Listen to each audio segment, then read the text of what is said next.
Donc, je reprends. Les contraintes donc, sont liées qu'aux déformations élastiques.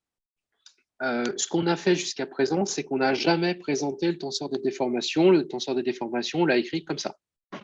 Et il se trouve que comme on n'avait pas d'autres types de déformations, eh bien, on n'a pas jugé bon d'écrire le petit EL pour dire élastique. Parce que effectivement, nous n'avons pour l'instant utilisé que des déformations élastiques. Donc, jusqu'à présent, on a fait l'équivalence entre le epsilon sans indice supérieur et le epsilon indicé EL comme élastique. Donc ça va changer à partir de maintenant parce que maintenant, on va faire en fait de la thermoélasticité. En deuxième point, donc cette fameuse déformation-là, on peut lui donner un nom. En réalité, c'est ce qu'on appelle la déformation totale. Donc cette déformation totale, elle vaut ce qu'on a vu, hein, c'est-à-dire que si vous pouvez mesurer un champ de déplacement, elle vaut 1/2 du gradient de ce champ de déplacement plus la transposée du gradient de ce champ de déplacement. Donc ça, c'est la déformation totale. Cette déformation totale, en général, on la note 100 mètres total en haut, parce que ça commence à devenir un peu lourd, on l'appelle epsilon. Et donc, vous voyez que ça fait précédemment, c'était encore juste, hein. Pourquoi? Parce que, effectivement, comme on n'avait que de la déformation élastique, la déformation totale, c'était la déformation élastique. Cette déformation totale, en fait, peut être la composition de plein de déformations. La déformation élastique, plus la déformation d'origine thermique, plus des déformations d'origine autre. Ça peut être, par exemple, des origines de déformation dites chimiques. Quand vous mettez de la levure à l'intérieur d'une pâte à brioche, eh bien, votre brioche va se mettre à gonfler. Elle ne va pas gonfler sous l'effet de la chaleur, elle ne va pas gonfler parce que vous êtes en train de lui tirer dessus avec les mains. Non, elle va gonfler tout simplement parce qu'il va y avoir création d'un gaz par réaction chimique à l'intérieur et ça va changer la densité de votre brioche et elle va se mettre à gonfler. Donc ça, c'est par exemple, c'est ça, gonflement. Je le mets pour imaginer un gonflement brioche. Voilà, ça peut être une origine de ce type-là en fait, hein. Ensuite, l'autre chose, c'est que du coup, ma loi de comportement, si je veux la réécrire correctement, comme avec ce que je vous ai dit dans le petit a, ça veut dire que ce que j'avais appelé la contrainte de Cauchy, sigma, qui était égale à lambda fois la trace de epsilon, mais en fait, ce n'est pas epsilon qu'il faut écrire là, mais epsilon élastique, fois l'identité, voilà, plus 2 mu fois epsilon, et effectivement, encore une fois, élastique. Donc là, j'insiste sur ce phénomène, hein, c'est que il n'y a vraiment que ça qui permet effectivement d'avoir des contraintes. C'est là où ça peut devenir confusant pour certains parce qu'au début, encore une fois, on n'a pas distingué la déformation totale de la déformation élastique, puisqu'on n'avait que de la déformation élastique. Donc effectivement, la relation qu'on a écrite était juste, hein, sans aucun problème. Maintenant, si on veut l'écrire correctement en thermoélasticité, et c'est comme ça que s'écrivent en fait toutes les lois de thermoélasticité, eh bien, on va l'écrire en disant que la déformation élastique, c'est la déformation totale, moins la déformation thermique, moins toutes les autres déformations, etc. Bon, je peux encore en mettre encore derrière, hein. Voilà. Et donc ça, c'est une loi de comportement complète, dite thermoélastique.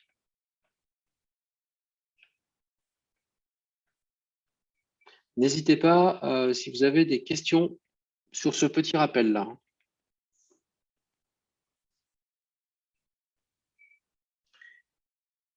Si notre déformation thermique est donnée, il se trouve que cette déformation thermique, c'est ce qu'on appelle un tenseur sphérique, et il vaut toujours la même valeur, quel que soit le système d'axe, il vaut alpha, un coefficient de dilatation, fois delta t, alpha, delta t, alpha, delta t. Alors, avec des petites restrictions quand même, c'est que si j'ai le même alpha, quelle que soit la direction, eh bien, en réalité, ça veut dire que mon matériau est isotrope d'un point de vue thermique. Donc, pour l'instant, on va se contenter des matériaux qui sont isotropes d'un point de vue thermique. Donc, on a le même alpha, quelle que soit la direction considérée. Donc, en général, ce truc-là, on le note comme ça. c'est un tenseur sphérique qui vaut alpha delta T fois l'identité. Le delta T étant la variation de température entre l'état initial et l'état chauffé ou l'état refroidi.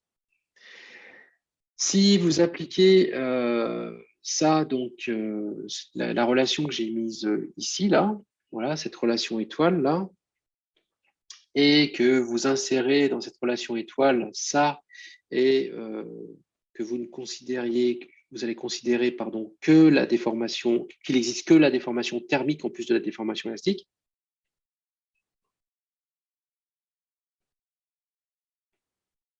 Voilà. Plus élastique, c'est tout. C'est-à-dire qu'il n'y a pas les déformations d'origine chimique, le coup de la brioche, tout ça, ça, on laisse tomber. Eh bien, à ce moment-là, votre loi de comportement étoile, là, elle va devenir sigma. Alors, il faut faire le calcul. Hein. Là, je vous donne directement la réponse, mais c'est ce que vous avez dans votre cours. Trace de epsilon. Alors, il faut faire attention. Ça, c'est la déformation totale, fois l'identité, plus 2 mu epsilon total, encore une fois. Mais en réalité, vous allez toujours affaire à la déformation élastique parce que vous allez être obligé de retrancher 3 lambda plus 2 nu, facteur de alpha delta t fois l'identité. Voilà, donc ça, c'est une loi de comportement thermoélastique.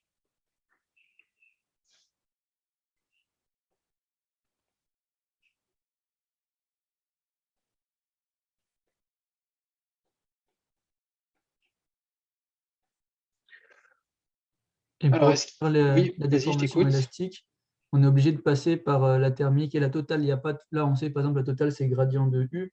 Et là, on vient de voir pour thermique, mais il n'y a pas de formule directe pour avoir le. Non, la seule façon, c'est exactement ce que tu as dit. C'est-à-dire qu'il faut prendre la totale et lui retrancher la déformation thermique, et là, tu auras la déformation élastique. Ouais, c'est exactement ça.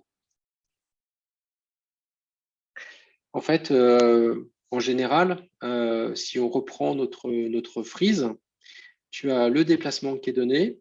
Grâce au gradient du déplacement, tu vas pouvoir trouver le epsilon total. D'accord? Et donc là, ce qu'on vient de rajouter, c'est que si on veut pouvoir passer à la contrainte de Cauchy, ici, eh ben, il faut faire un petit traitement de notre déformation totale ici. Il faut lui retrancher la déformation thermique. Ça va te donner la déformation élastique. Et c'est cette déformation élastique, en réalité, que tu vas injecter là pour avoir sigma. Ça répond clairement à ta question? Ah, ok, ok. Mais ça, c'est que dans les cas, pareil, du coup, thermoélastique.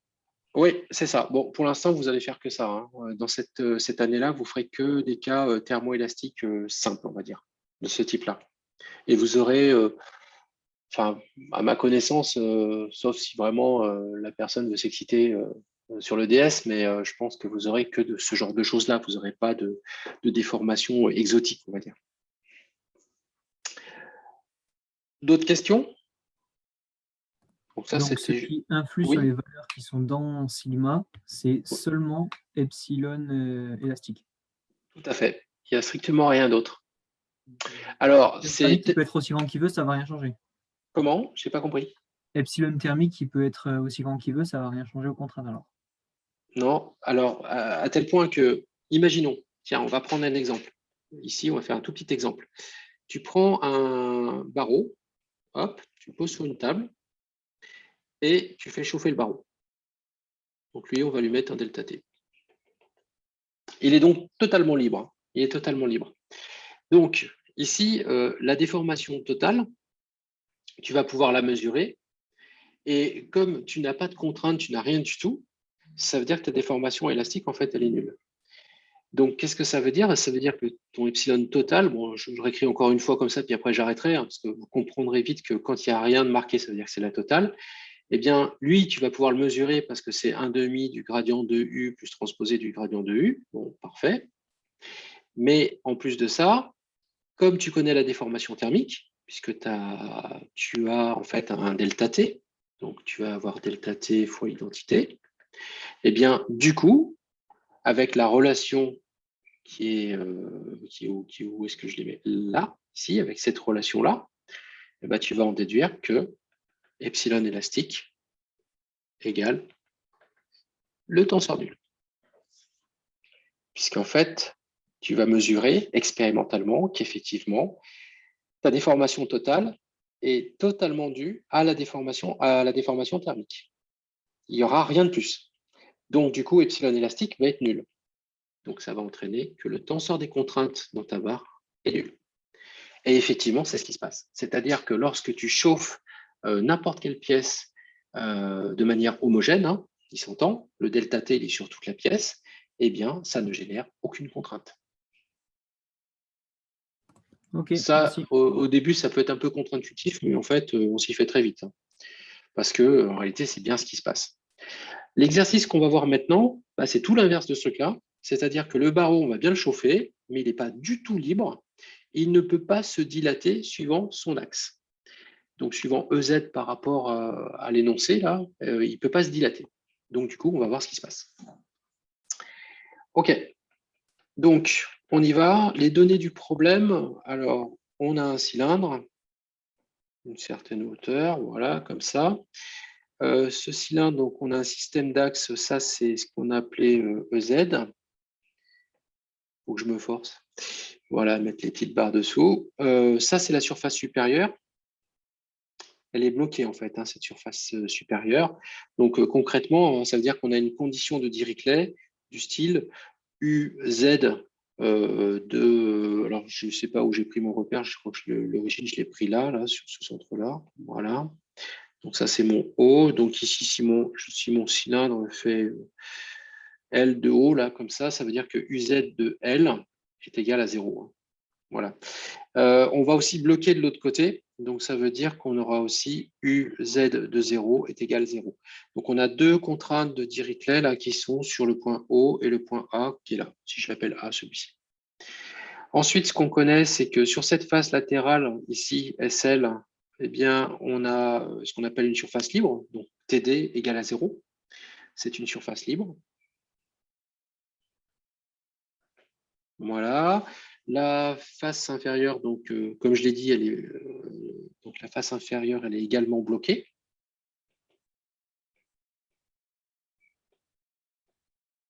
Et bien sûr, sur tout ce cylindre-là, on va imposer un changement de température homogène qu'on va noter delta T. Pour pouvoir faire tous nos calculs, on va se placer en un point M dans un repère cylindrique avec ER comme ça et Eθ comme ça. Et le Z, bien sûr, c'est le même que le repère cartésien. Donc ça, je ne le mets pas, mais c'est le même. Donc ça, c'est en tout point M, on va se repérer dans ce repère-là. OK, on va faire… Juste, monsieur, Oui, les vas-y. surfaces bloquées, ça implique pas forcément du coup qu'on ait un TD différent de 0. Ça ne veut pas dire que dû à des liaisons, on peut avoir des efforts extérieurs. Ah si, bien sûr qu'on va avoir des efforts extérieurs. À Ok, partir du ok. moment où tu bloques une surface, tu auras des efforts extérieurs. Ok, ok, ok. Dans l'état où on est là, dans l'énoncé, on ne les connaît pas. D'accord. Donc là, typiquement, c'est pour les connaître, qu'est-ce qu'on va faire? On va mener notre calcul complet pour aller jusqu'au tenseur des contraintes de Cauchy. Grâce à ça, on va ensuite pouvoir calculer justement la résultante des efforts internes sur ces fameuses faces qui sont bloquées. Et une fois qu'on a fait ça, eh bien, on va pouvoir dire, voilà ce que ça va exercer sur le mur.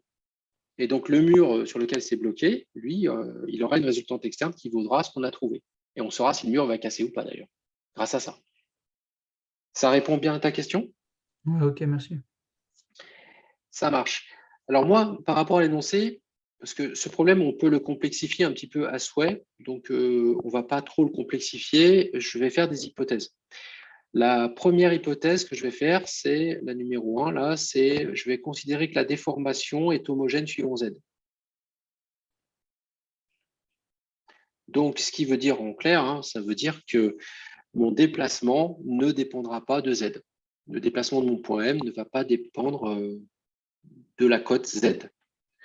Donc, si j'ai une déformation, elle sera identique partout. C'est-à-dire que tout mon barreau sera en compression de la même façon, mais c'est une hypothèse que je fais hein, pour simplifier un peu mes calculs. Et ça entraîne en fait qu'en réalité, dans mes hypothèses, j'ai une homogénéité du matériau. Si j'avais pas un matériau homogène, je pourrais pas dire ça. Quoi. mais là, j'ai une homogénéité du matériau.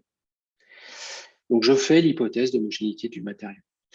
Ensuite, deuxième hypothèse, qui n'est pas forcément très forte, hein, celle-là, je vais considérer que le déplacement de M, n'importe quel point en fait à l'intérieur de mon cylindre, eh bien, suivant le vecteur Eθ, eh bien, ce déplacement suivant Eθ est nul. Donc, qu'est-ce que ça veut dire? Ça veut dire que je ne vais pas avoir de torsion de mon cylindre due à mon échauffement. Ça, c'est plus une observation expérimentale. Effectivement, si on a un matériau homogène, vous bloquez un cylindre entre deux plaques, eh bien, effectivement, il ne va pas se mettre à se vriller ou à twister, en fait, donc il n'y aura pas de torsion. Donc, ce n'est pas totalement délirant comme hypothèse. Donc, ça va m'entraîner tout de suite une forme de mon champ de déplacement très particulière, c'est-à-dire qu'en tout point M, mon U de M, alors dans le repère mobile ER θ, ça va être quelque chose du style UR qui ne dépendra que de R, donc suivant ER, et puis les autres composantes seront nulles. Voilà. Donc ça, c'est mes hypothèses fortes qui sont là. Alors, il y a un truc qui est intéressant, c'est que comme je pars du champ de déplacement, je lui donne une certaine forme, eh bien, je peux tout de suite vérifier, tant qu'à faire, et c'est ce que vous faites en fait quand vous êtes en MMEF, c'est même pire qu'une vérification, c'est même mieux, je dirais, c'est qu'en réalité, vous êtes obligé de choisir un champ de déplacement qui est compatible avec les liaisons, et c'est-à-dire qu'en réalité, il va respecter les conditions limites de Dirichlet. Donc, ce qui signifie concrètement que là, de manière automatique, vu que j'ai U de Z de M qui ne dépend pas de Z, en fait, puisque j'ai un 0 ici, là, eh bien, ça veut dire qu'il va automatiquement respecter ça. Ces conditions de Dirichlet ici, elles vont être automatiquement respectées. Donc ça, c'est quelque chose déjà qui est pas mal, parce que je sais que ce champ-là, il est cinématiquement admissible de manière automatique.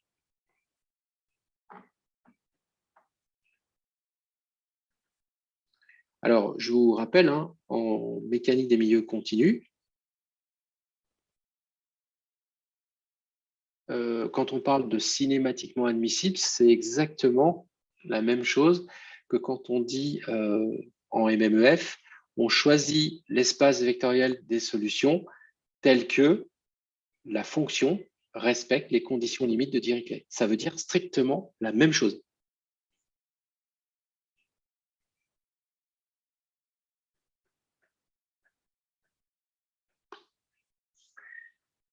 Donc, comme quoi, c'est quand même lié, hein, les deux. Donc, ce champ est cinématiquement admissible, donc il est compatible avec les liaisons. Et ça, eh bien, c'est les seules hypothèses, finalement, enfin, c'est dû à nos hypothèses qu'on a fait préalablement, et ça va nous permettre de simplifier un tout petit peu la résolution du problème. OK. Donc là, c'est parfait. On a vu ce qui se passait en termes de déplacement. Maintenant qu'on a notre déplacement, on va continuer à résoudre notre problème classiquement, c'est-à-dire qu'on postule un champ de déplacement, du moins on postule sa forme. Par exemple, là, j'ai postulé que U de R ne dépendait pas de Z non plus, et il ne dépend pas de θ, donc ça, c'est dû à mes deux hypothèses qui sont là. Donc, du coup, je vais pouvoir calculer epsilon. Donc ici, on va commencer par déterminer les déformations, les tenseurs de déformation. Et donc, le premier, c'est epsilon total. Donc, l'epsilon total, un demi du gradient de U plus transposé du gradient de U. Directement, je peux faire le calcul. Ça me fait D2 UR sur DR, 0, 0, 0, UR sur R, 0, 0, 0, 0. Voilà. Et là, je suis dans ER tensoriel ER, virgule ER tensoriel Θ. Bon, puis je ne les écris pas tous, hein, mais voilà, vous m'avez compris. Alors, faites attention. Pour faire ce calcul-là, j'ai utilisé, je fais un gros attention, hein, on utilise le gradient en coordonnées cylindriques. C'est évident, hein, puisque ici, mon champ de déplacement est donné dans un système de coordonnées cylindriques. Donc, il faut que j'utilise le gradient en coordonnées cylindriques. Si j'étais pas en coordonnées cylindriques, en fait, je n'aurais pas eu ce terme-là. Hein. Mais c'est une question, pardon. Oui. Normalement, on dit que la déformation, c'est des gradients symétrisés. Comment on ne voit pas cela apparaître?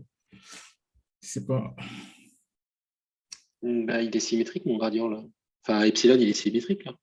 Ah, du coup, s'il est symétrique, on n'a pas obligé de... ouais, le 1,5 mettra 1,5 de la somme des éléments qui sont égaux. Je vois.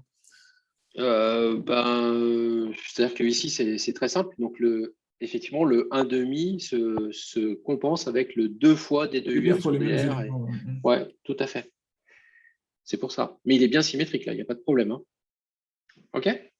Monsieur, Oui, je j'écoute. n'ai pas compris d'où vient le terme epsilon θ θ. Ah, le epsilon θ θ, ben, il vient tout simplement de la formule du gradient que tu as en coordonnées cylindriques, que tu as dans ton formulaire d'analyse. Ah, ok, d'accord. C'est pour ça que c'est pour ça que j'ai mis ça là. Le attention là. On utilise le gradient en coordonnées cylindriques. Si vous étiez en cartésien, vous n'auriez pas ça. Mais bon, je ne peux pas, puisque de toute façon, mon champ de déplacement, je l'ai donné en cylindrique. Ensuite, vous avez d'autres questions? N'hésitez pas. Hein. Non? Alors, la déformation thermique. Alpha, delta T, alpha, delta T, alpha, delta T. Et alors là, que je sois en cartésien ou en cylindrique, c'est les mêmes composantes. Parce que tous les axes sont des axes principaux. Voilà. Donc, c'est exactement les mêmes composantes. OK. Donc, ça, c'est ma déformation thermique. Bah, du coup, c'est fini. Je peux en déduire ce que vaut mon déformation élastique. C'est mon epsilon total moins mon epsilon thermique. Et donc, ça va m'entraîner que, automatiquement, je peux déterminer toutes les composantes de epsilon élastique. Donc, je vais avoir D de UR sur DR moins alpha delta T, ici. 0, 0, 0. UR sur R moins alpha delta T, 0, 0, 0. Et moins alpha delta T, ici, pour le epsilon ZZ.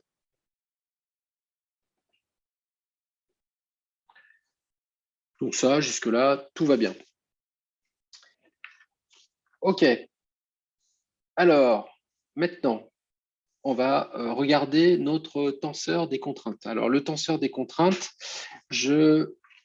avant de l'utiliser, donc là, j'étais les déformations, déterminées, maintenant, sigma. Avant de l'utiliser, toujours dans l'esprit de simplifier un peu les écritures, je vais utiliser les conditions limites et éventuellement aussi la condition d'équilibre en tout point, la divergence de sigma plus FD égale 0.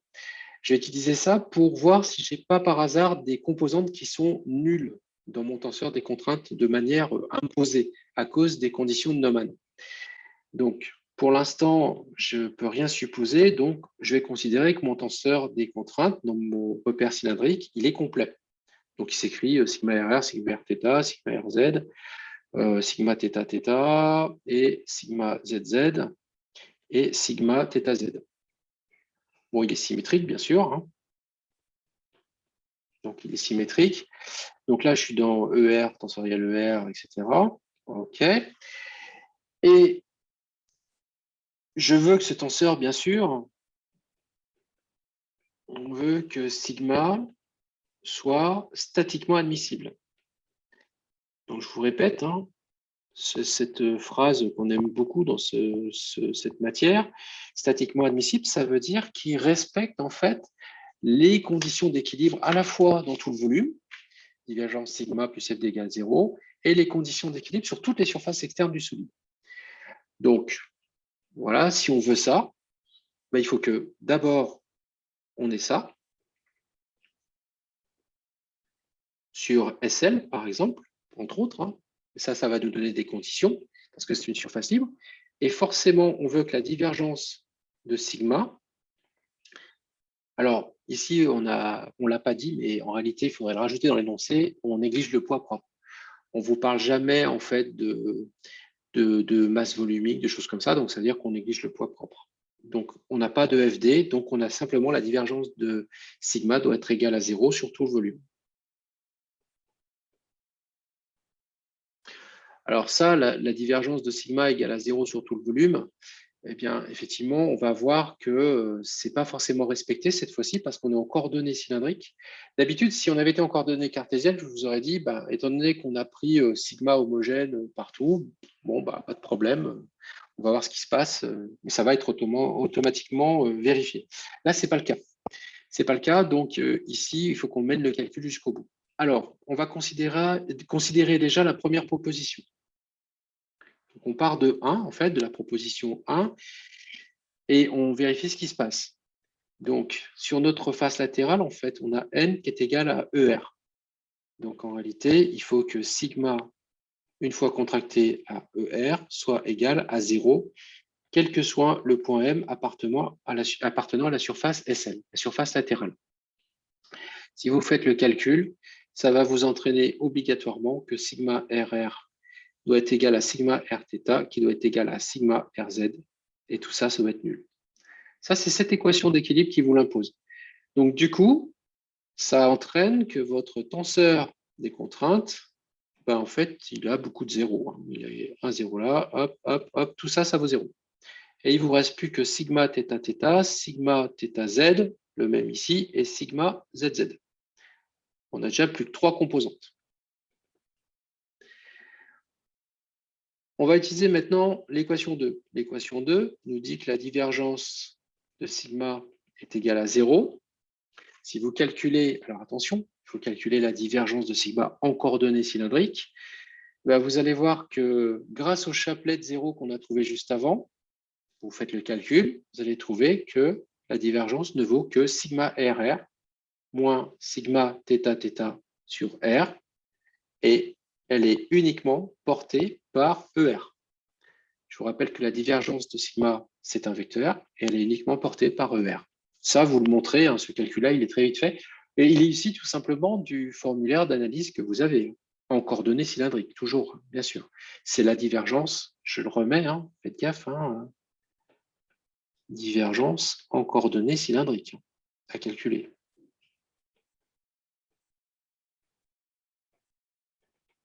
Alors, tout ce que je vous dis là, en coordonnées cylindriques, si dans votre examen ou plus tard dans votre vie, vous avez un repère sphérique, bah, bien sûr, vous allez utiliser votre formulaire d'analyse pour les opérateurs en coordonnées sphériques. Monsieur, on n'a pas Oui. dit que sigma RR il valait 0? Si, Ah, si, bien sûr. Moi, je ne l'ai pas encore écrit, mais bien sûr, il vaut 0. D'accord, ok, je crois que vous aviez déjà fait les simplifications des Non, autres. pas encore. Mais j'allais y venir juste maintenant. En fait, si effectivement on voit que sigma RR égale 0, ce qu'on a vu avant, bah, ça entraîne que sigma θθ égale à 0. Si on veut que que l'équation du dessus soit respectée, on est obligé d'avoir sigma θθ égale à 0. Alors donc, ça simplifie encore plus la forme de mon tenseur des contraintes, puisque maintenant, finalement, j'ai plus que 2 composantes, sigma θz et sigma zz. OK. Je vais enfin pouvoir faire le lien, du coup, avec mon tenseur de déformation. Donc là, on passe sur une autre partie. On va utiliser la loi de comportement. Alors, je ne sais pas si vous remarquez, mais je déroule exactement la frise qu'on a vue la dernière fois. Donc, je suis parti des déplacements. Je n'ai pas vérifié les équations de compatibilité pour une raison simple, c'est que je suis parti du déplacement. On ne m'a pas donné un tenseur des contraintes ou un tenseur de déformation qui m'obligerait à vérifier que le tenseur des déformations obtenu vérifie les équations de compatibilité, c'est-à-dire qu'il est intégrable pour remonter jusqu'au déplacement. Là, j'en ai pas besoin puisque j'ai fait la frise dans l'autre sens. Donc, je n'ai pas besoin de regarder ça. Mais maintenant, je vais pouvoir utiliser, donc, j'ai fait les déformations et j'ai fait des hypothèses simplificatrices grâce à mon équilibre sur mon tenseur des contraintes. Et maintenant, je vais pouvoir écrire en fait mes contraintes en fonction de mes déformations avec la loi de comportement, celle que j'ai écrite tout à l'heure. C'est-à-dire, on va utiliser le fait que le tenseur des contraintes de Cauchy, c'est lambda fois la trace de epsilon élastique fois l'identité, plus 2 nu epsilon élastique. Et ça va me donner en fait 3 équations assez intéressantes, même 4, on va dire. Il y en a une que je ne vais pas beaucoup utiliser. La première, c'est que sigma θz va être égal à 2 nu fois 0. Donc, ça veut dire qu'il est nul. Ça, c'est l'équation que j'ai appelée 0.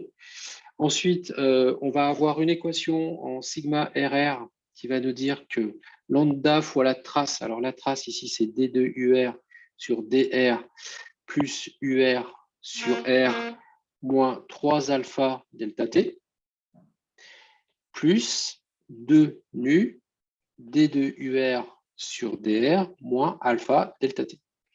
Et tout ça, ça doit être égal à 0, puisque j'ai trouvé que sigma RR valait 0. Ça, c'est l'équation que j'ai appelée 1. J'ai une deuxième équation qui est sigma θ θ, qui est égale en fait à lambda fois la même chose, parce que c'est toujours la trace de epsilon.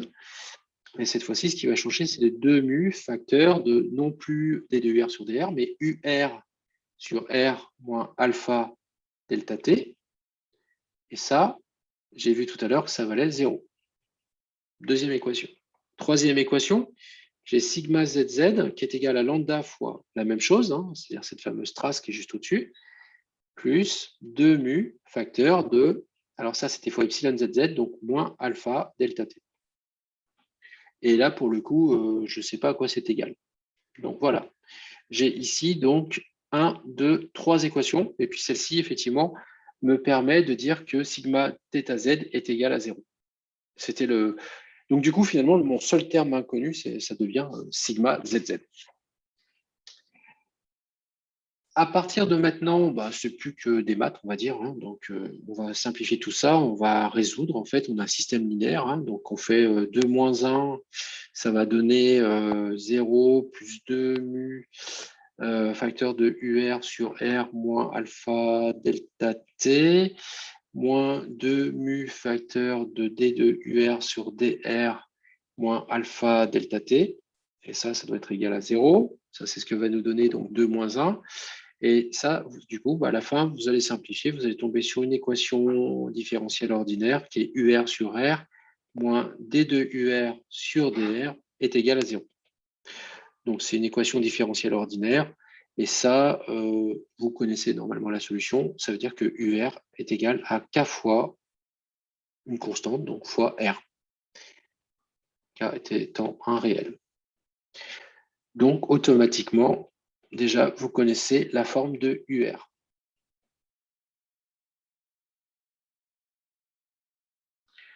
Ça, c'est déjà intéressant.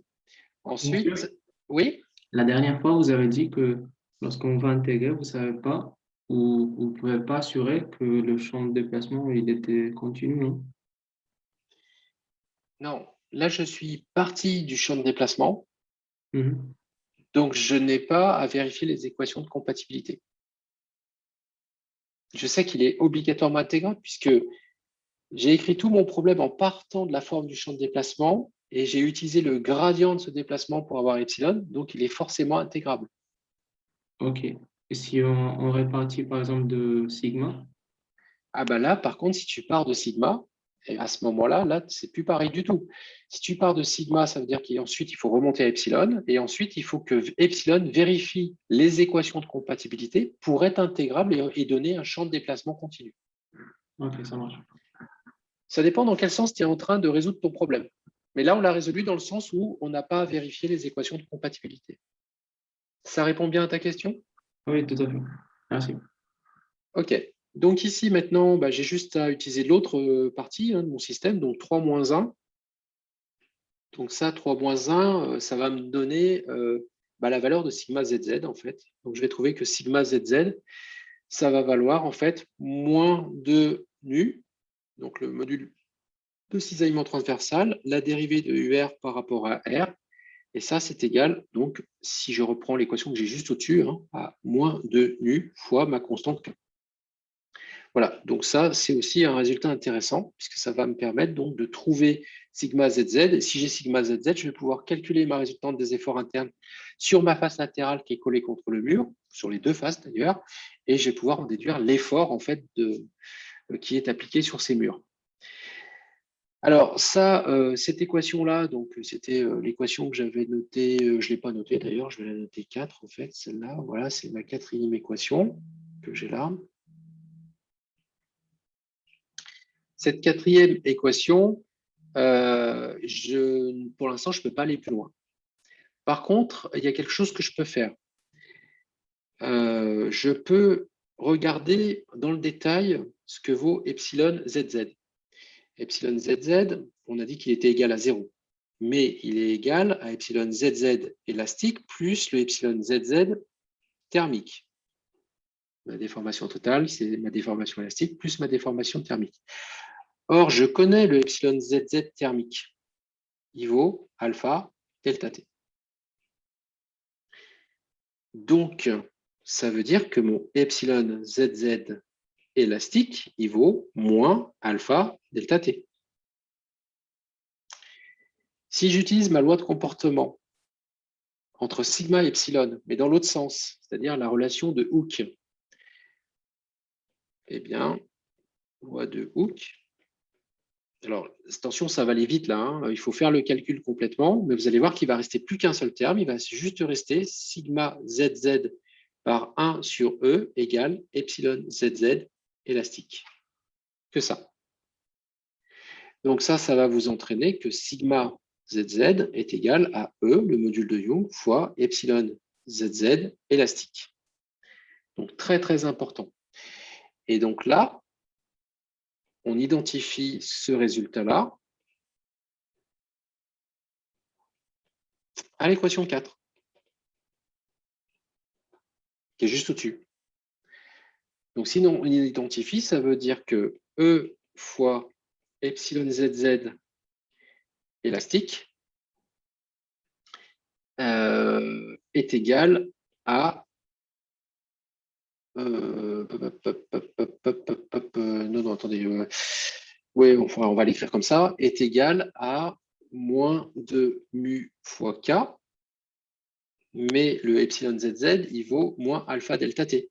Donc ça fait E moins alpha delta T, qui est égal à moins 2 mu K. Et ça me permet de trouver ma constante. K, ça va faire 1 plus le coefficient de Poisson fois alpha delta T. Alors, il faut faire attention parce que là, j'ai été un petit peu vite. Donc, je vais vous donner les étapes intermédiaires.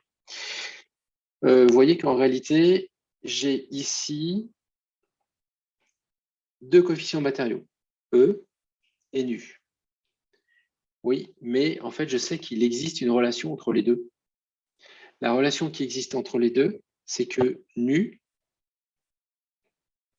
est égal à E, le module de Young, divisé par 2 facteurs de 1 plus mu. C'est pour ça que j'obtiens K égale 1 plus mu alpha delta T. Donc, ces relations-là, faut quand même qu'elles figurent dans votre formulaire parce qu'effectivement, on les utilise quand même très souvent à partir du moment où on utilise un mixage entre les équations de Lamé et les équations dites de Hooke, en fait. Celles de Hooke font intervenir le module de Young et le coefficient de Poisson. Celles de Lamé font intervenir les deux coefficients de Lamé, lambda et nu. Et bien, c'est fini. Parce que si je résume,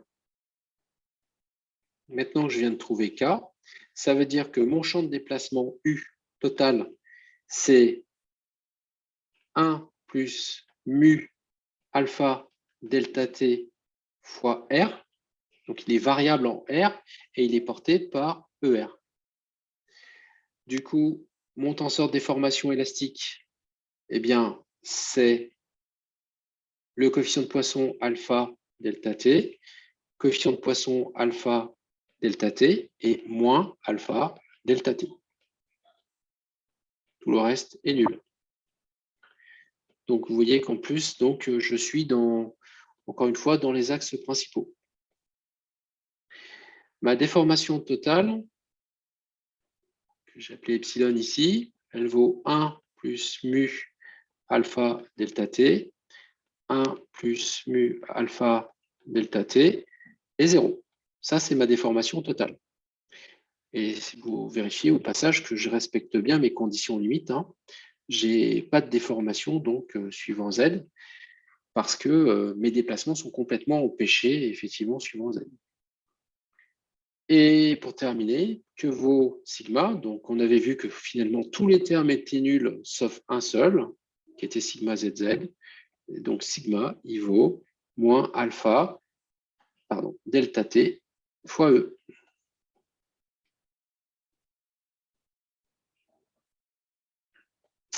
Alors, le problème, en théorie, s'arrête là, hein, puisque c'était ce qu'on vous demandait. On vous demandait de déterminer le tenseur de contrainte.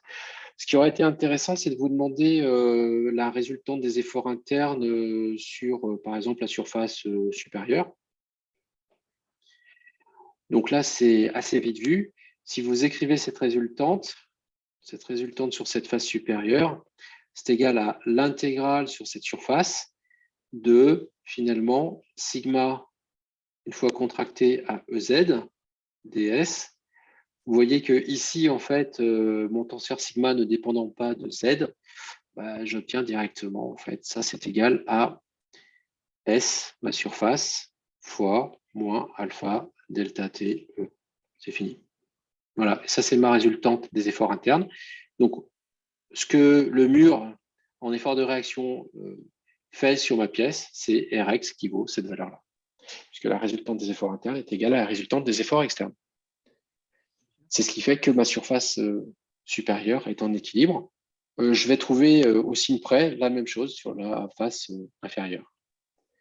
Donc, cet effort résultant, il se trouve que si le coefficient de dilatation est un peu important, donc pas vraiment proche de 0, hein, eh bien, avec une petite variation de température, vous allez tout de suite exercer des efforts monstrueux sur le mur. Et c'est pour ça que, technologiquement parlant, on ne fait jamais un montage où, par exemple, un tuyau est encastré entre deux murs. Ça n'existe pas, parce que si ce tuyau, on fait circuler un fluide chaud ou même un fluide froid à l'intérieur, eh bien, il va exercer des efforts considérables en fait sur les deux murs jusqu'à soit rompre lui-même, soit carrément rompre les murs en question. Alors, en parlant de questions, est-ce que vous avez des questions? Est-ce qu'on a fini l'exercice? Oui, je t'écoute. Est-ce que vous pouvez remonter en haut, monsieur, s'il vous plaît? Ça fait. Oui, bien sûr. Vous allez très vite et j'ai décroché depuis encore un peu. Ouais, merci. Vas-y. Tu peux retrouver tout ça sur la vidéo après. Hein. Oui, mais mais vas-y, bon, prends le temps de si noter. j'arrivais à comprendre et écrire en même temps, ça serait encore mieux. Mais c'est pas facile. Hein. C'est pas facile. Surtout que je vous ai dit explicitement que j'allais aller un peu vite aujourd'hui, hein, parce que je voudrais bien qu'on ait fini avec le prochain TD. Il faudrait quasiment qu'on ait fini le cylindre pressurisé. Et ça, il est un petit peu long, cet exercice.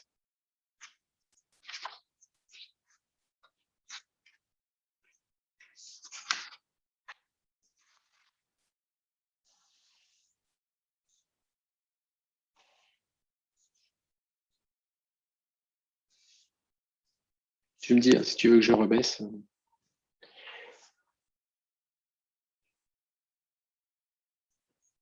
Pendant ce temps-là, si d'autres personnes ont des questions, n'hésitez pas.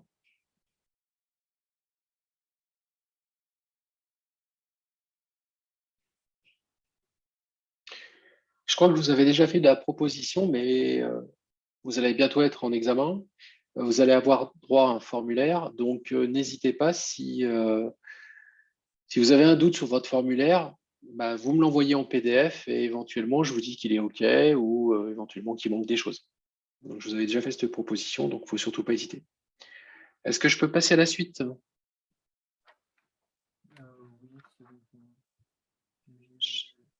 Thomas, je ne t'entends pas.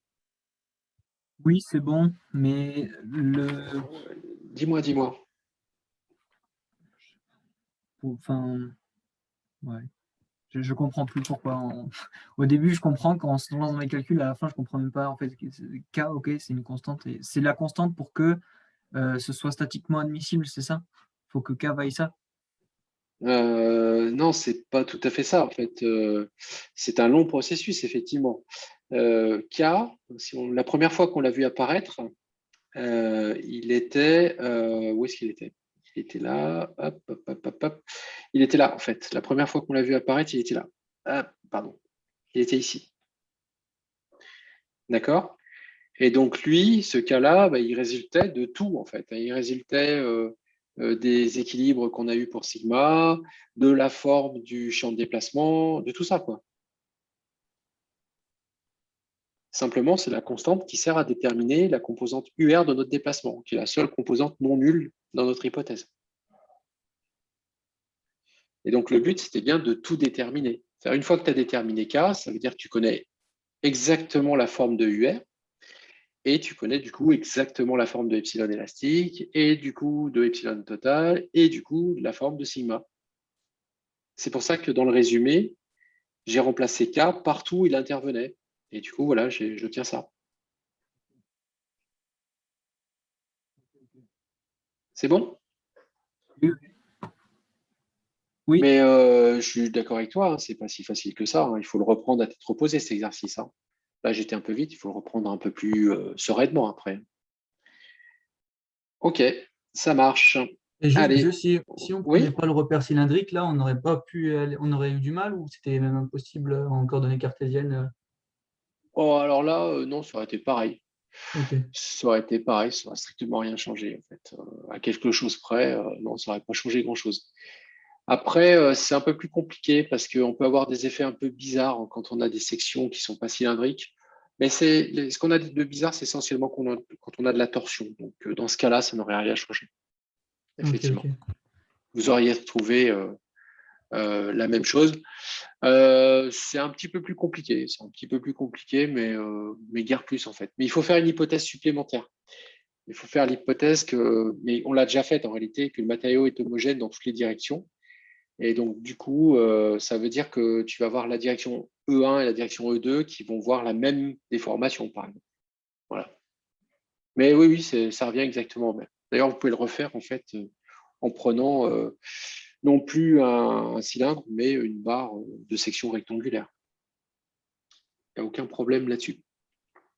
Après, ce qui risque d'être beaucoup plus faux, c'est qu'en réalité, dans la barre, on va dire non cylindrique, l'hypothèse de dire que notre tenseur des contraintes est homogène partout sur la surface, sur une section de la barre, c'est plus tellement vrai. Donc là, on risque d'avoir des petits soucis à ce niveau-là. Voilà. C'est-à-dire qu'on risque de faire des hypothèses du coup qui sont vraiment bizarres à la fin. Mais bon, en première approche, vous allez trouver strictement ça.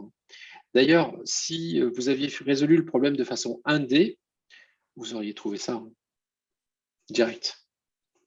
En fait, la déformation élastique, c'est moins alpha delta t, et il n'y a que epsilon zz qui va vous intéresser. Vous la multipliez par le module 2, vous avez sigma zz, et c'est fini. Ça, c'est si vous étiez en 1D. En 1D, vous allez tomber directement là-dessus. Voilà. OK. Du coup, si on avait voulu faire le problème dans le sens inverse, parce que si on trouvait, par exemple, que en fait, la force extérieure, c'est comme un ressort et du coup, c'est, la distance de laquelle il se serait écarté, Ouais. le module Young, du coup. Ah bah, à ce moment... Alors, si tu veux faire le problème dans le sens inverse, ça veut dire qu'on t'aurait donné ça en premier, grosso modo.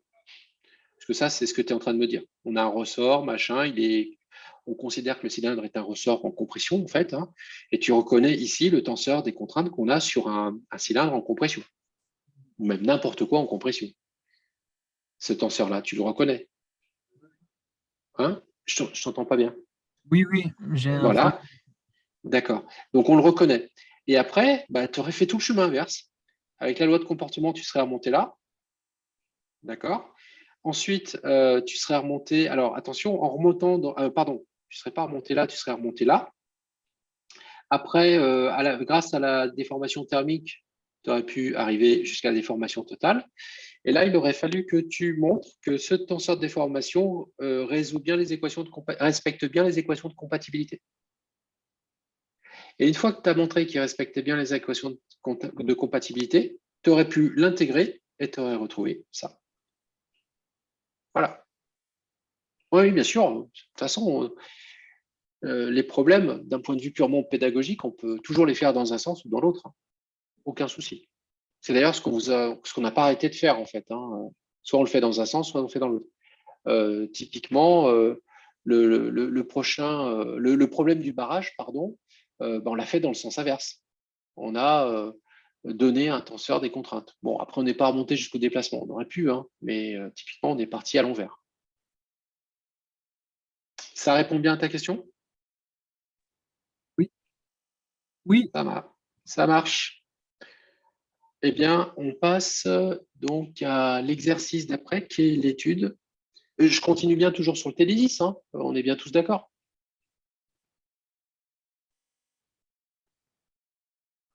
Merci Mathias, tu es le seul à mettre un petit pouce en haut, donc ça veut dire que tu es d'accord. Ok. N'hésitez pas à mettre des petites icônes, là, des petites réactions, voilà, ça me permet de voir si vous êtes tous d'accord. Ok, donc on attaque l'exercice qui est juste après sur la feuille de TD10, l'étude d'un cylindre pressurisé. Alors, je ne me souviens plus si je vous l'avais dit, mais il y a une petite différence, je pense que vous êtes pressurisé. Entre, vous avez eu votre, oui, vous l'avez forcément eu, le C qui s'appelle CEDIM. Oui. Vous avez fait ça. Ok. Donc, CEDIM, en fait, on va faire beaucoup de RDM, en fait, ce qu'on appelle de la résistance des matériaux. Ça sert au dimensionnement des pièces mécaniques, des pièces technologiques. Eh bien, ici, l'idée principale du cylindre pressurisé, c'est de vous faire retrouver les équations, par exemple pour le frettage, qui sont utilisées en CEDIM. Donc, ces équations qui peuvent paraître sortir un peu du chapeau en CEDIM, en réalité, leur fondement se trouve dans la mécanique des milieux continus. Donc là, le prétexte de cet exercice-là, c'est ça, c'est de vous faire retrouver ça. Alors, ce n'est pas si simple, donc on vous amène petit à petit en fait, à la solution. Ok, alors si je pose le problème, donc j'ai un cylindre. Ce cylindre, dans un premier temps, on va le considérer infiniment long, hein, pour faire un peu plus simple. D'ailleurs, c'est une des hypothèses qui peut être faite aussi dans les formules que vous avez en CEDIM. Donc ça, c'est mon axe de symétrie de mon cylindre. J'ai un rayon interne que j'ai appelé moi R0. Je ne sais pas s'il s'appelle comme ça. Oui, il s'appelle comme ça dans l'énoncé. Le rayon externe qui va jusque-là, c'est RE. Donc, si vous faites la soustraction des deux, vous avez l'épaisseur. La pression à l'intérieur, qui peut être due à n'importe quoi, un gaz, un fluide, ce que vous voulez, on l'appelle P0. Et la pression à l'extérieur, on l'appelle PE.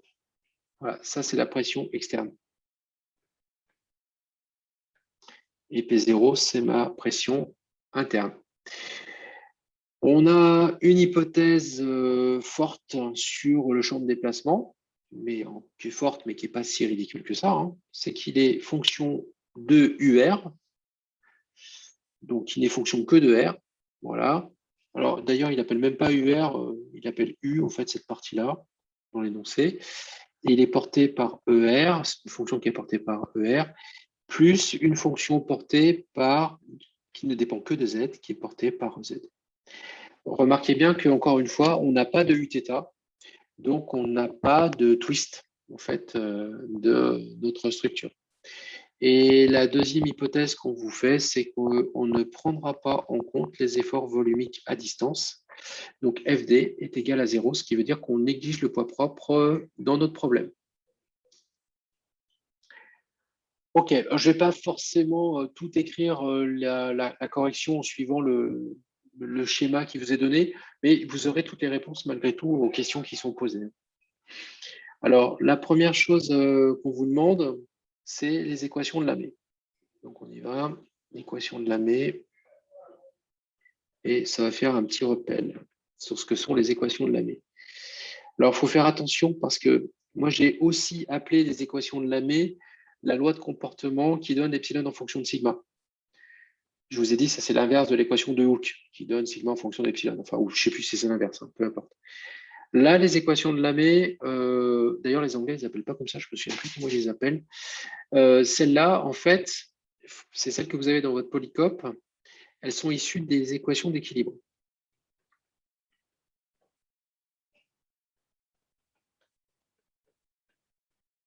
Donc, des équations d'équilibre de sigma dans tout le volume.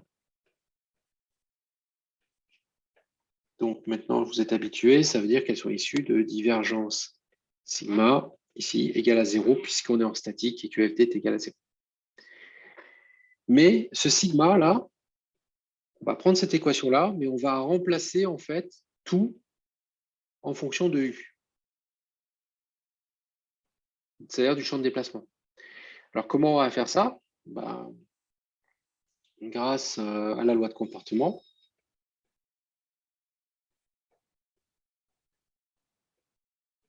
et grâce à ce qui lie en fait epsilon total au gradient du déplacement.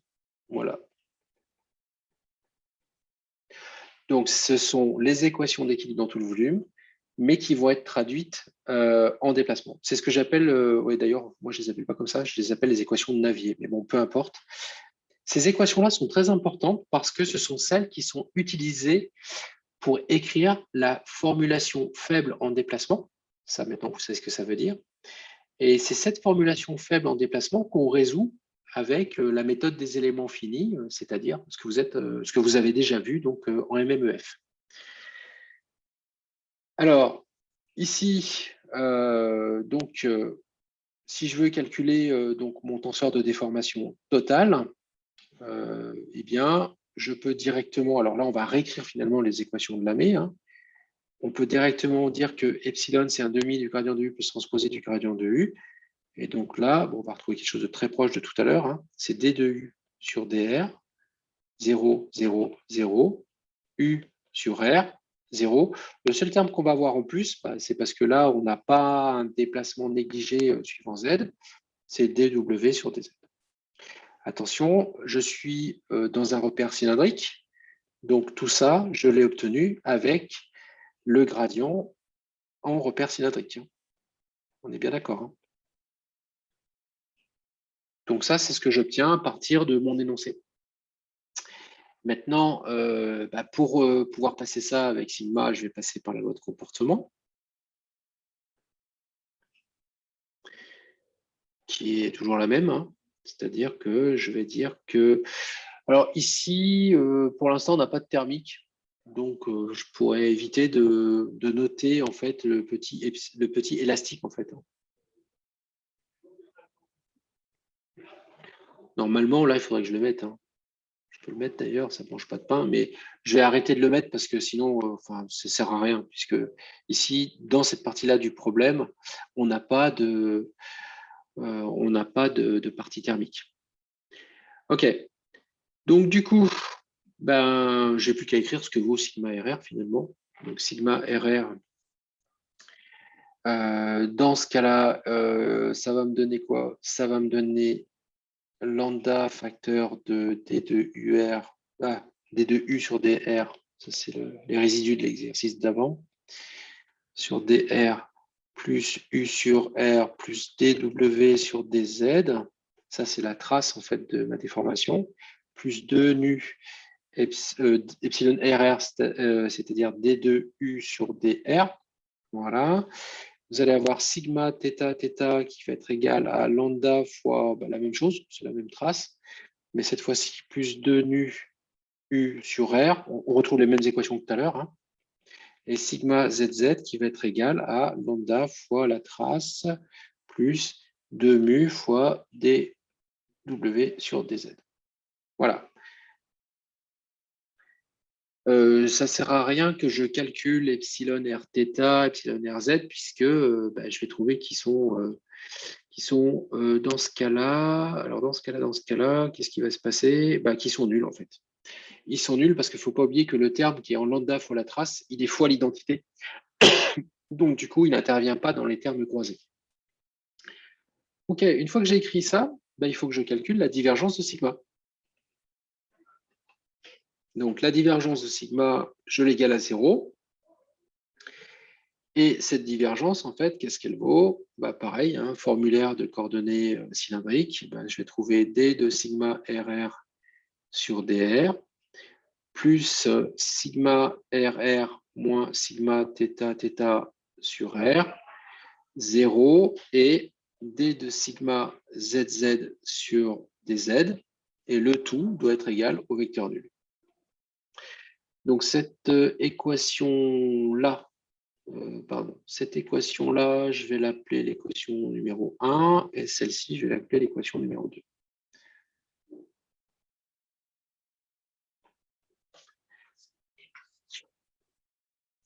Alors là, c'est un petit peu calculatoire, hein, ce truc-là. Donc l'équation 1, si vous la développez complètement, parce que maintenant, il faut que je dérive du coup mon d de sigma RR qui est là, il faut que je dérive par rapport à R. pour voir ce qui va se passer, et etc. Il va falloir que ensuite je fasse le sigma RR moins sigma θ θ en utilisant ça en plus. Et puis l'équation de L, par contre, elle ne fait faire intervenir que cette dernière équation-là. Donc, je ne vais pas vous détailler tout le calcul, ça va assez vite à faire, vous pouvez le refaire, mais je vais vous donner simplement le résultat qu'on obtient une fois qu'on a développé l'équation 1 et l'équation 2.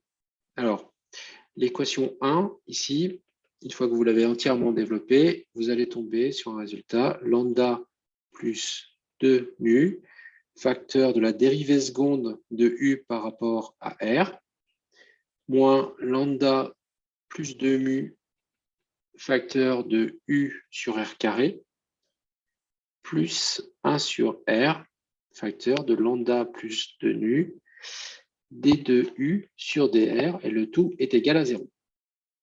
L'équation 2, alors, est plus simple à développer, celle-ci, vous tombez directement sur lambda plus 2 nu, facteur de la dérivée seconde de W par rapport à Z est égal à 0.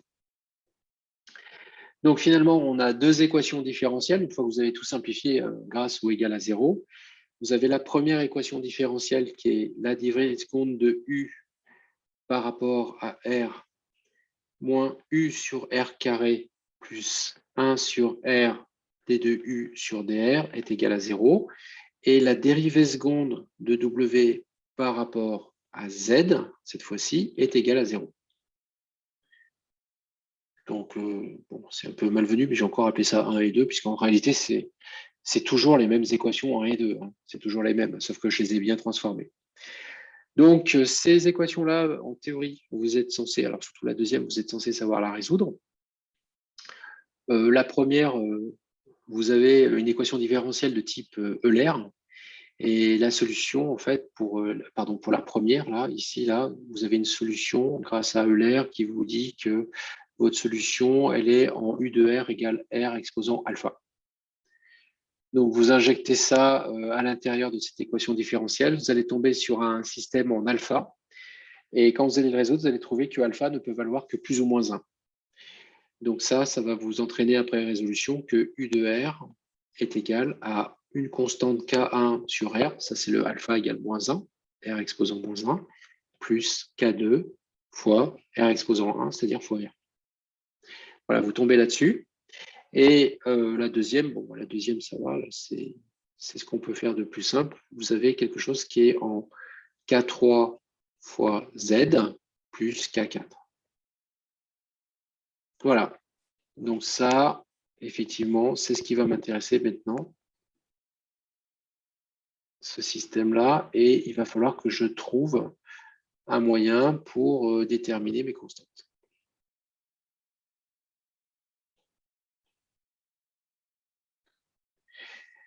Donc, on est bien parti des équations donc, de Lamé, et en les résolvant, ça nous donne finalement la forme obligatoire que doit prendre mon champ de déplacement. En tout cas, les deux composantes modules. Une fois qu'on a fait ça, bah, il faut tout recommencer dans l'autre sens. Donc, on y va. C'est le but de la deuxième question, en fait. Hein. On va en déduire les déformations. Donc, les déformations, maintenant que j'ai U de R et W de Z, mes déformations, en fait, je les connais. Hein. J'ai juste à calculer ça. Donc, ça va me donner un tenseur de déformation relativement simple. Vous allez trouver que epsilon, ça vaut moins K1 sur R carré plus K2 facteur de E1, ER, pardon, tensoriel ER, plus K1 sur R carré plus K2 fois Eθ tensoriel Eθ, et le dernier terme, plus K3 facteur de EZ tensoriel EZ. Donc, mon tenseur est diagonal et j'ai trouvé epsilon RR, epsilon θ, epsilon ZZ. Donc, une fois que j'ai fait ça, je peux remonter à mon tenseur des contraintes. Donc, sigma RR va du coup être égal à lambda facteur de 2 K2 plus K3 plus 2 nu, facteur de K2 moins K1 sur R carré. Sigma θ θ va être égal à la même chose, hein, lambda facteur de 2K2 plus K3, ça c'est normal, hein, c'est ma trace là, la fameuse trace, plus 2 nu, et cette fois-ci facteur de K2 plus K1 sur R carré. Et sigma ZZ va être égal lambda facteur de 2K2 plus K3 plus 2 mu fois K3 simplement. Alors, pour sigma RR, si vous regardez bien, parce que mon but ici, à partir de maintenant, c'est de déterminer mes constantes. Celui-là, là, je vais l'utiliser 2 fois.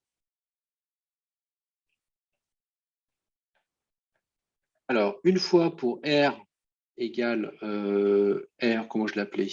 Excusez-moi, je ne me souviens plus, R0. Et une fois pour R égale RE. Parce que mon sigma RR doit être égal à ma pression. C'est vite fait à vérifier. Je dois avoir la même composante sigma RR que ma pression. Ma pression étant normale à la surface de mon cylindre, j'ai que sigma RR qui doit être non nul. Et donc, forcément, il doit être égal à la pression soit interne, soit externe. Donc ça va être, on va l'utiliser 2 fois. Celle-ci, je ne sais pas pour l'instant comment je vais l'utiliser. Et celle-ci, le seul truc que je peux remarquer, c'est qu'elle ne dépend pas de R. Voilà. Bon, maintenant, on va déterminer donc K1, K2, K3. Alors, comme pour l'instant, je ne connais pas sigma ZZ, sigma ZZ, je vais supposer qu'il est connu, hein, même si ce n'est pas vrai, on va supposer qu'il est connu. Donc, on va déterminer K1, K2, K3 en fonction de sigma ZZ, que je mets considéré connu pour l'instant, hein. De P0, alors je l'ai appelé de PE, ma pression externe. Monsieur, pourquoi on considère que c'est ZZ qu'on va considérer comme connu et pas RR, par exemple? Parce que le problème, c'est que je n'ai pas de condition limite pour le déterminer, ce ZZ. Donc, pour l'instant, je n'ai pas trop le choix, quoi. C'est à cause de ça. Ok.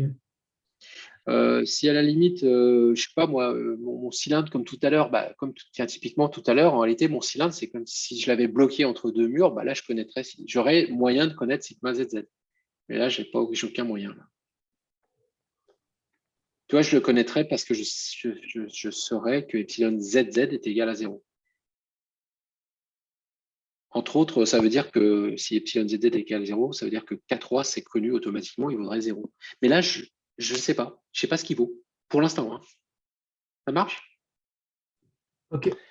Alors, on y va. Donc, c'est comme d'habitude, en fait. Pour déterminer mes constantes, je vais utiliser mes conditions limites. Donc, j'en ai une, comme je vous ai dit tout à l'heure, c'est sigma fois ER. Alors, ça, c'est la condition limite donc sur la face externe, et qui doit être égale à moins PE fois ER. Donc, vous reconnaissez ici T égale TD. Et ça se passe en petit r égale RE, grand RE. Et puis, je vais aussi utiliser que sigma fois ER est égal à... tiens, il y a un truc qui est un peu bizarre là. Je suis en train d'analyser. Sigma fois ER. Je pense que c'est faux ce que j'ai écrit. Parce que sur la face interne, c'est pas sigma fois ER, c'est sigma fois moins ER, puisque je suis sur la face interne. Je pense que là, j'ai un petit problème de signe dans ma correction. Je vais quand même mettre le moins ER là, parce que ça me paraît plus juste. Et là, ça, c'est égal, pareil, à moins P0 ER. Alors, est-ce que c'est vrai? Est-ce que je raconte?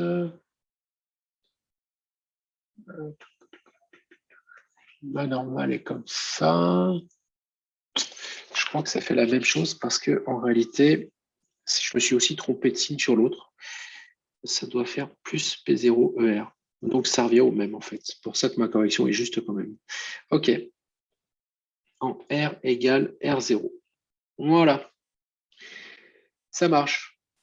Donc du coup, on a avec ça, on va obtenir un système à 3 équations, 3 inconnues. Donc la première équation, en réalité, je vais réécrire tout ça, là, je vais le réécrire, mais pour une valeur de R particulière, c'est-à-dire soit en R0, soit en RE.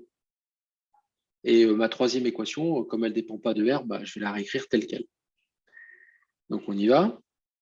Ça veut dire que mon système, je vais l'appeler grand S là. Voilà, ce système grand S là, il va devenir lambda facteur de 2 K2 plus K3 plus 2 nu facteur de K2. Oula, attendez, je vais arrêter là.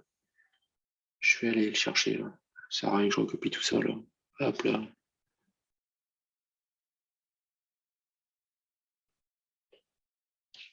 C'est strictement la même chose. Hop là, voilà. Ça sera beaucoup plus simple comme ça.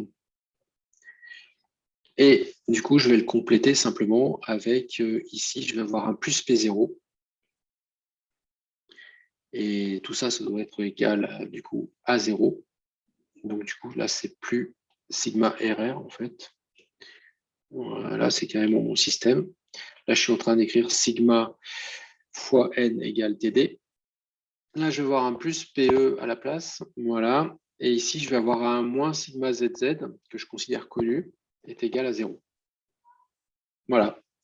Donc, mon système grand S, là, va devenir ça.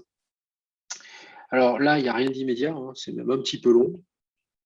On résout. On va remplacer Oui. les R par RE et R0. Ah si, si. Oh purée, bien sûr. Merci beaucoup. Là, ouais, j'avais oublié. C'était bien gentil de faire du dupliqué, mais il ne faut pas oublier de faire ça, effectivement. Donc là j'ai un R0 carré et là, j'ai un RE carré. Merci beaucoup. Tiens, d'ailleurs, je viens de voir une erreur là. Je viens de voir une erreur. Pourquoi il y a une erreur ici? Ça, c'est bon. J'ai un truc qui est bizarre.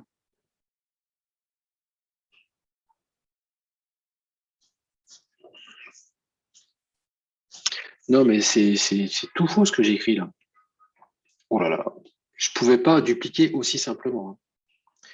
Parce que là, j'ai dupliqué sigma θ θ dont je ne me sers pas. Donc, ça ne va pas du tout là. En fait, c'est la même équation que celle-là. Désolé. Ma duplication était un peu malheureuse. Voilà. Je vais la mettre un petit peu décalée pour pas qu'elle bute partout. Et là, pour le coup, là, j'ai RE et là, j'ai PE.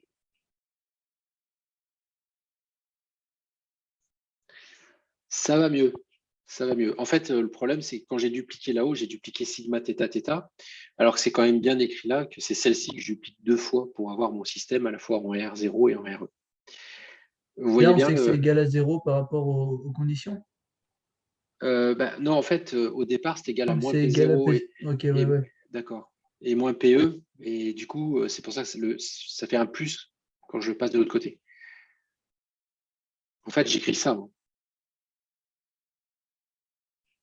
D'accord? Et donc, du coup, ça me fait plus P0 plus PE égale 0.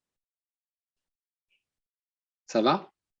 Ouais, c'est bon. Ok, merci. OK. Donc, on résout ça et on obtient K1 qui est égal à moins P0 moins PE, facteur de RE au carré, R0 au carré, sur 2 nu, facteur de R0 carré moins RE carré. Ça, c'est notre première constante.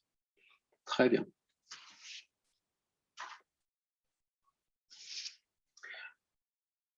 Ouh là là, la deuxième, c'est pour ça que je vous disais que la résolution du système n'était pas simple. Hein. attention, la deuxième, K2. Lambda facteur de PE plus sigma ZZ fois RE carré moins P0 plus sigma ZZ facteur de R0 carré moins 2 nu facteur de P0 R0 carré moins PE RE carré, le tout divisé par, j'ai une parenthèse qui est ouverte là et j'ai oublié de la refaire. Ah non, c'est bon. La parenthèse que j'ai ouverte là, elle se referme là. Je suis en train de me dire, je ne vois plus, elle se referme. Elle est divisée par 2 nu facteur de R0 carré moins RE carré facteur de, il y a un truc qui me choque là, 2 mu plus 3 lambda. Il y a un truc qui me choque. Comment? Si, c'est bien ça. J'ai bien ça, effectivement. Ce qui me choquait, c'était d'avoir des mu multipliés par des mu. Mais en fait, j'ai bien ça parce qu'à un moment donné, mes constantes sont divisées par nu. Donc, du coup, ça va bien me laisser que des constantes matérielles seules et pas des constantes matérielles au carré. Monsieur? Oui, ça c'est K2. Dans le système au-dessus, je ne comprends pas comment on a obtenu la troisième équation, en fait, avec le sigma ZZ à l'intérieur. Elle est là.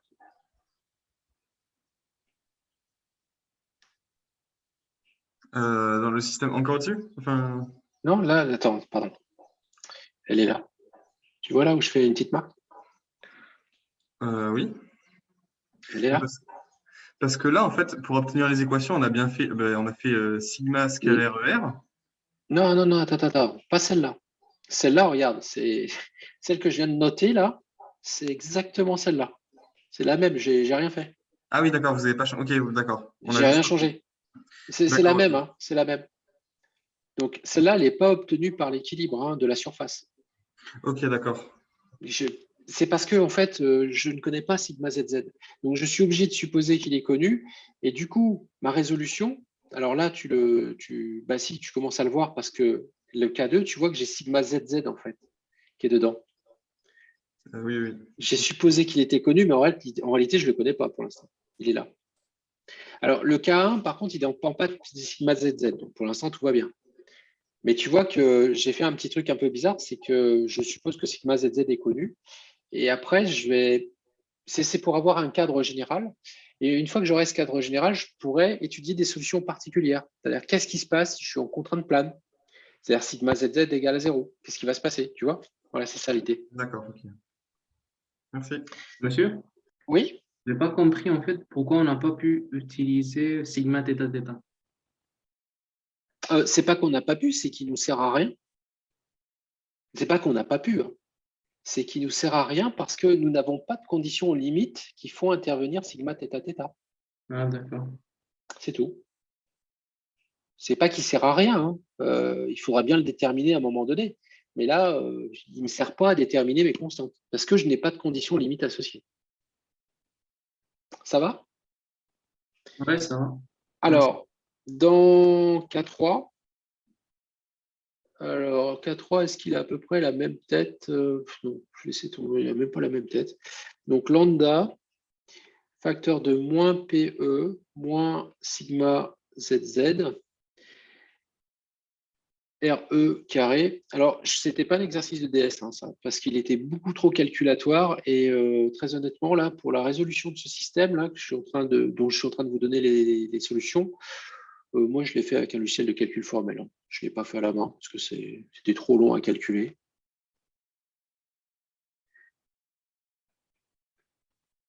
R0 carré moins RE carré et le tout divisé par mu 3 lambda plus 2 mu facteur de R0 carré moins RE carré. Et ça, c'est mon K3.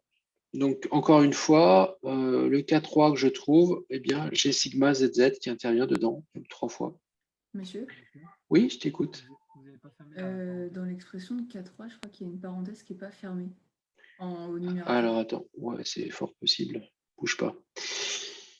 Oui, tu as raison, j'ai oublié celle-ci. Merci beaucoup. Tout à fait. Bon, jusqu'à présent, on est un peu bloqué. Donc, maintenant, on va passer à la 4e question. Bon, après, on vous guidait, on vous disait, on va en fait vous déterminer tout en fonction de sigma ZZ, quoi qu'on ne vous guide pas tellement en fait. Hein.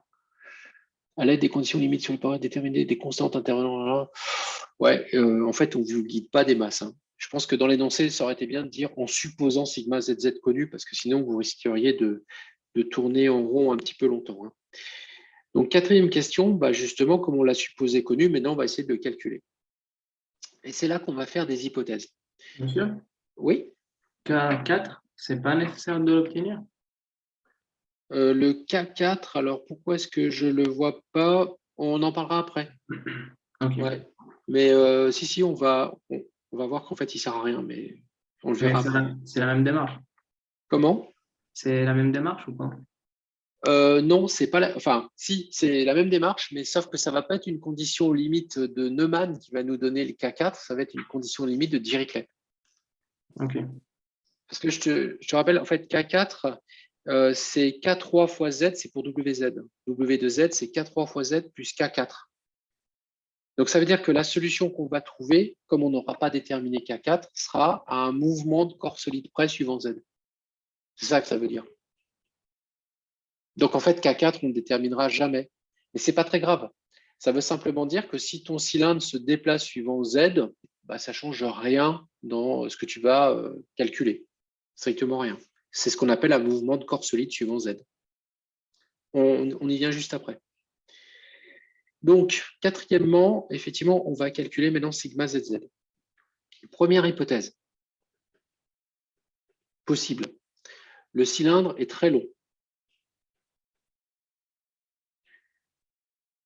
Le cylindre est très long devant ses autres dimensions. Alors, si vous avez bien compris, on a quoi comme hypothèse? Ça s'appelle quoi? Comment, ces hypothèses-là? Si on a quelque chose. J'ai pas compris, excuse-moi. C'est l'hypothèse des déformations planes? Tout à fait. On est en déformation plane.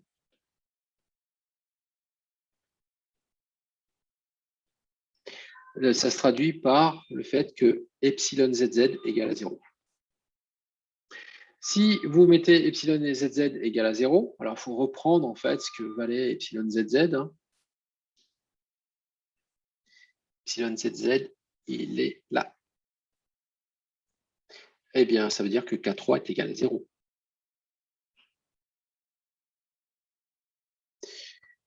D'où K3 égale à 0.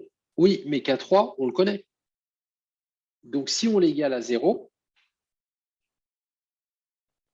eh bien, à ce moment-là, ça veut dire que vous pouvez déterminer sigma ZZ grâce à l'équation qui est là. Donc, c'est ce qu'on va faire.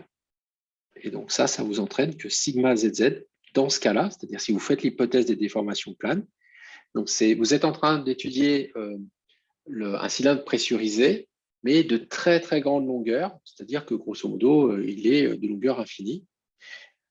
Et vous ne regardez que ce qui se passe au milieu d'une section, c'est-à-dire très éloigné des bords.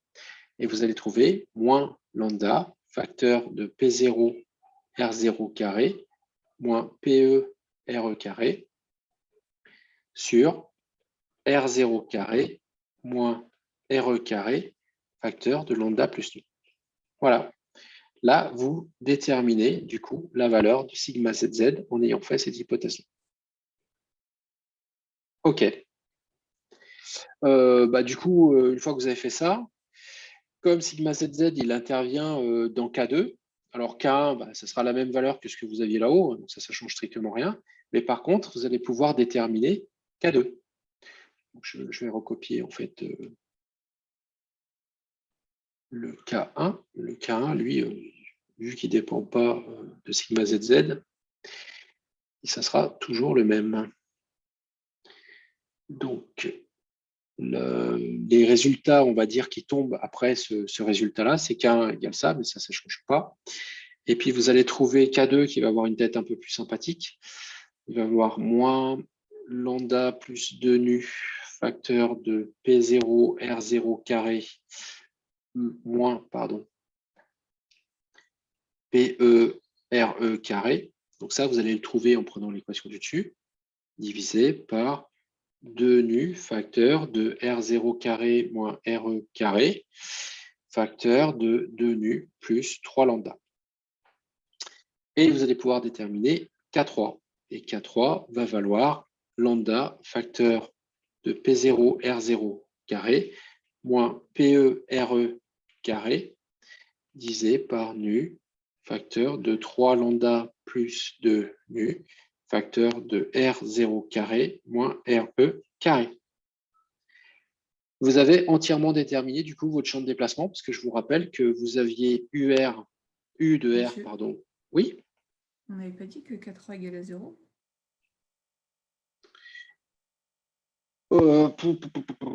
Tout à fait. J'ai complètement foiré mon recopiage.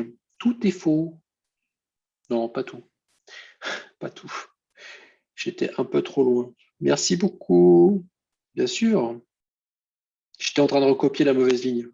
Heureusement qu'il y en a qui suivent. Désolé. Ouais, K3 égale à 0. Du coup, ce n'est pas le bon K2, hein, tant qu'à faire. Il est beaucoup plus simple que ça. Tac, tac, tac, tac, tac. Hop. Hop, hop, hop. Vous trouvez ça, en fait. Voilà. Et puis, ça, c'est faux aussi. Tac, tac, tac, tac, tac, tac. Voilà. C'est la fatigue, là. J'ai un 2 devant et là, j'ai un lambda plus. Merci beaucoup d'avoir été vigilante. Voilà, et on trouve ça. Donc, on peut effectivement, du coup, en déduire notre champ de déplacement. Je ne l'ai pas écrit, du coup, qui est U de R qui va être égal, toujours pareil, à ce K1 qu'on vient de déterminer sur R plus K2 fois R. Et on va trouver WZ, pour le coup, qui ne va pas varier en Z, qui va juste être égal à K4.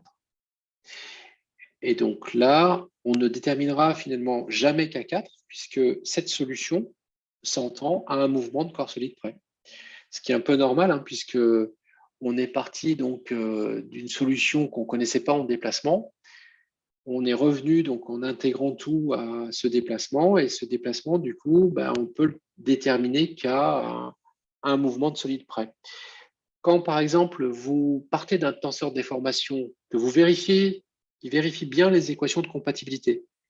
Lorsque vous allez l'intégrer, eh bien, vous allez trouver en réalité, vous allez trouver les champs de déplacement à une rotation et à une translation près. C'est-à-dire qu'il restera toujours des constantes que vous ne pouvez déterminer que si on vous donne les conditions de Dirichlet correspondantes.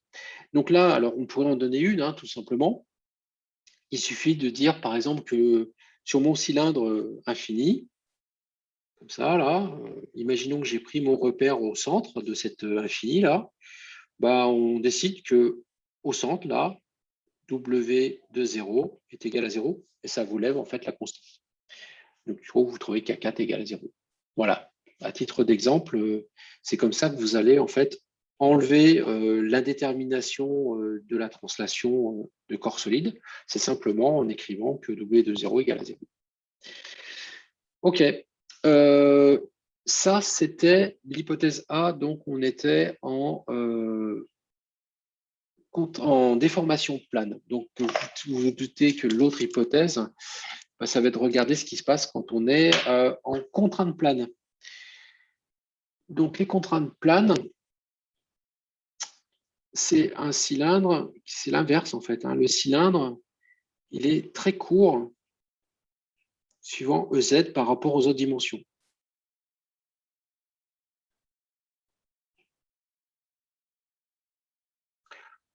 Pour faire plus imagé, en fait, c'est-à-dire que votre cylindre, c'est une bague. Ça va ressembler à une bague, en fait, hein. Donc, à ce moment-là, vous pouvez être en contrainte plane.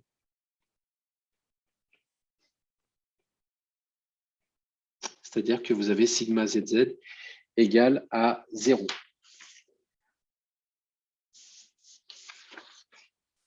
Voilà. Alors, dans ce cas-là, ben, le K1, c'est le même qu'avant, hein. Donc, il n'y a pas de problème là-dessus. C'est toujours le même, hein. Lui, il était déjà déterminé, hein. Oups. Donc, c'est le même qu'avant. Le K2, ben, c'est lui, en fait, que j'ai recopié tout à l'heure et qui était pas adapté avec la première solution, hein. Ça, c'est évident.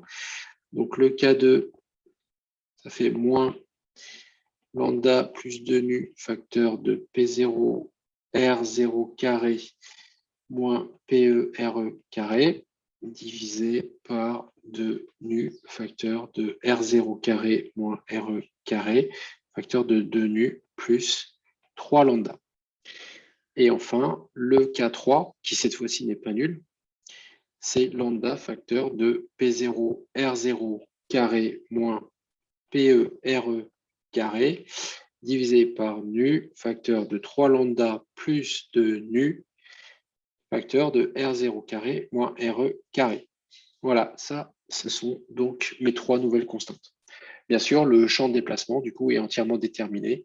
Et on a exactement le même problème, c'est-à-dire que K4 n'est pas déterminé. Il n'a pas d'importance pour l'équilibre, en fait, ce K4. Hein, vous le déterminez par des conditions limites de Dirichlet que vous vous fixez. OK. Donc, en fait, ça, c'était... Ah ouais. Non, en fait, c'était pas le petit b, ça, que je viens de vous calculer. Si je regarde l'énoncé, parce que je n'avais pas vu l'énoncé, ce que je viens de calculer, ça, c'est plutôt la question C, ça. Il faut que je fasse gaffe à ça. Ça, c'était la C. Ça, c'était bien la A. C'était l'hypothèse de cylindre très long. Et là, la C, c'est le cylindre très court, c'est-à-dire on est en contrainte plane. Et ensuite, vous avez une autre hypothèse. Donc ça, c'est ce qui vous est demandé dans la sous-question B, c'est celle-ci. Voilà. La sous-question B, en fait, le cylindre, il est muni de couvercles. Alors, il a 2 couvercles. Alors, du coup, ça ressemble à un réservoir, hein. On est comme ça, hop, et on va le fermer ici et là. Donc, avec 2 couvercles. Alors, si vous avez 2 couvercles, eh bien, à ce moment-là, sigma ZZ peut être déterminé par un équilibre. Alors, je vous rappelle que sigma ZZ, il est égal à lambda fois 2K2 plus K3 plus 2 mu fois K3. Ça, c'est ce qu'on avait trouvé. Il dépend ni de Z ni de R. OK, ça marche. Maintenant, si on regarde ce qui se passe en fait sur notre cylindre, alors notre cylindre, il ne faudrait pas que je le représente comme ça exactement parce qu'en réalité, il a une paroi comme ça. Voilà. Donc là, j'ai une paroi là tout autour. Là, hop, hop, hop, hop, hop. Là, j'ai la même paroi dessous. Donc, si on regarde bien, la surface qui est là, je vais l'appeler S1. Voilà. La surface qui est là, ça c'est S. Donc, ce S-là, en fait, c'est pi facteur de RE carré moins R0 carré. Ma surface S1, c'est celle sur laquelle va s'exercer en fait ma pression P0. Donc, je vais refaire ce schéma-là, mais je vais le faire en coupe. Donc là, j'ai l'épaisseur, cylindre, voilà, faire une coupe. Donc ça, c'est le truc que j'ai dessiné tout à l'heure en jaune, qui est comme ça. Et ensuite, j'ai donc mon couvercle. Sur cette partie-là du couvercle, donc je suis à l'intérieur de mon cylindre. Là, j'ai P0. Et sur toute cette partie-là, entre autres, hein, GPE. Je parle que du couvercle là. Hein. OK, donc ça, c'est parfait. Ma résultante des efforts externes, sur la face de mon couvercle, en fait, c'est pi. Ça, c'est quoi, en fait, ce truc-là? Ma résultante des efforts externes.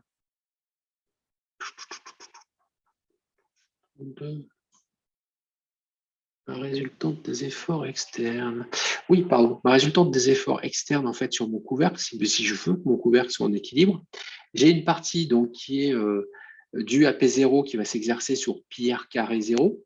Donc ça, c'est S1 en fait. Et puis j'ai l'autre qui va s'exercer PE sur RE carré, etc. Mais avec un signe opposé.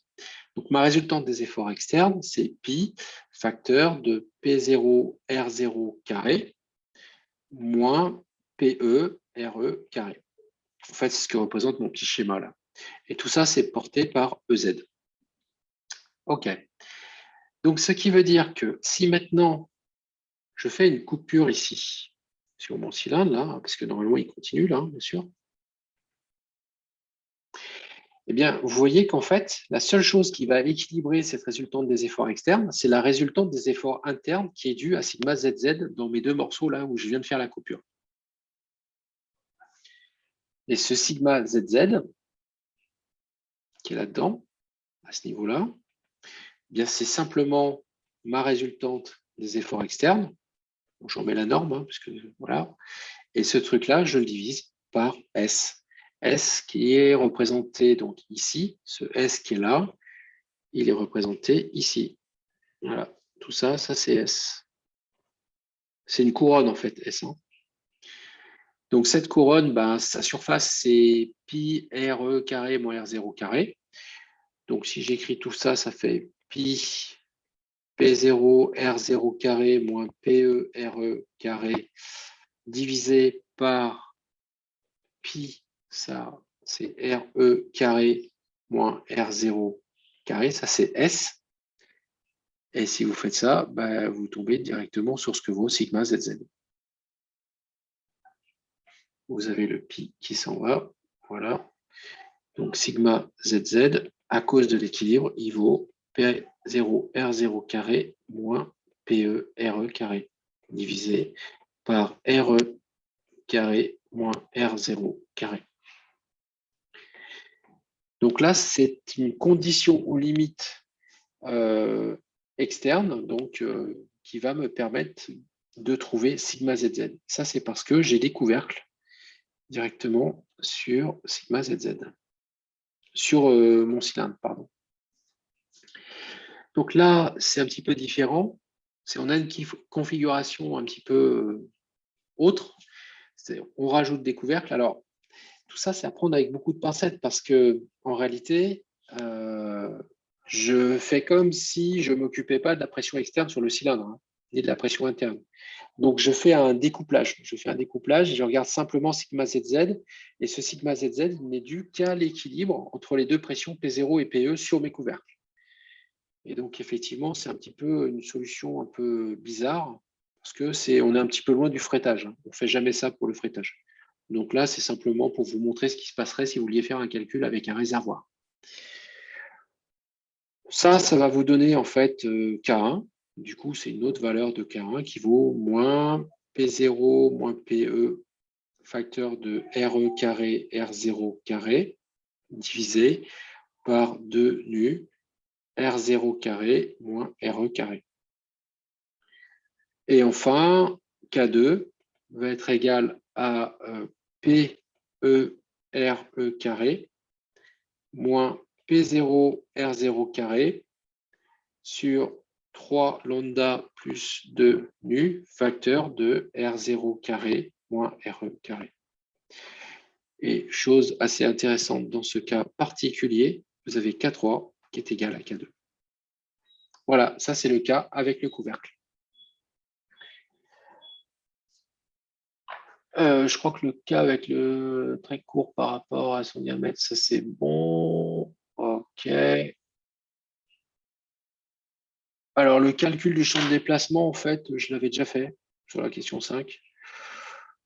Et en fait, il n'y a pas à le calculer. Si vous avez trouvé K1, K2, eh ben, c'est fini.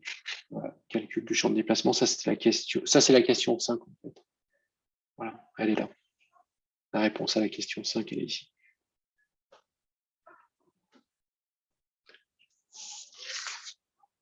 OK.